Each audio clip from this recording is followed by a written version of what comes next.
Now, from a stalled partnership to a broken relationship. After 3 days of talks, Brexit negotiators in Brussels have hit a wall over how much the UK should pay the EU to leave. The EU insists the UK must first accept that it will pay about $100 billion to leave the bloc.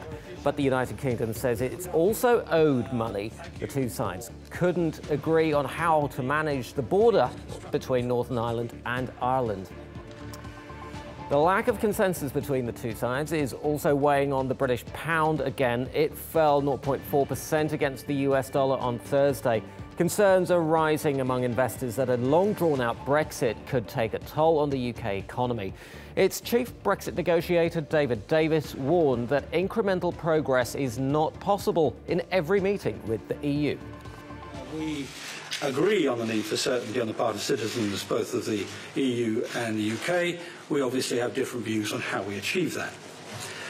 On financial settlement, we both recognise the importance of sorting out the obligations we have to one another, both legally and in a spirit of mutual cooperation.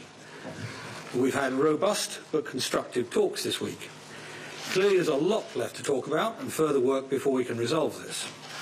Ultimately, getting to a solution will require flexibility from both sides.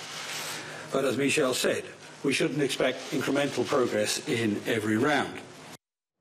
And joining me now is Jack Parrock, who is in Brussels for the talks. Jack, great to have you with us. Look, it's been quite a rocky ride for the UK so far. From the people you've been talking to, does it look like the UK is already on the back foot so early in the talks? That's certainly what many observers think is happening here in Brussels. But really, that's been the position ever since the EU Commission set out its negotiating platform, the idea for the structure of the negotiations. And the UK basically said, yeah, that's fine by us. It really went down here in Brussels looking like that was a sign that the EU really had the upper hand and was taking charge of the negotiations.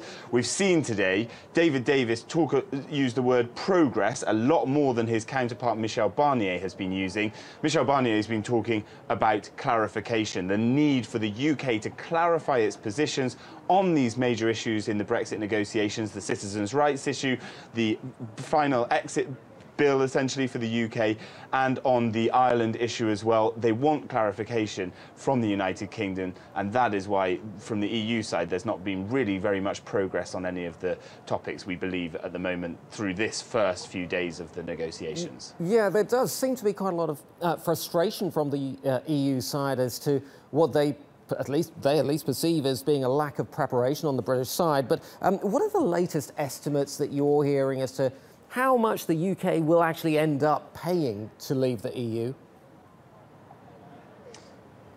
This is a number that goes up and down, and obviously for the UK they want it to go down. The idea at the moment is somewhere between 60 but could be up to $100 billion.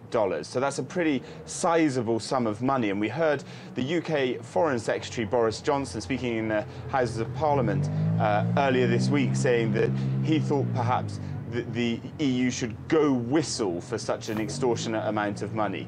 Here in Brussels, they're very keen to assert that this isn't a Brexit bill, this isn't some sort of punishing payment, but rather that it's a series of commitments that the UK signed itself up for as a member of the European Union, and that the UK must uphold those obligations in order to show trust within the negotiations for Brexit. Jack Parrock in Brussels, thank you ever so much.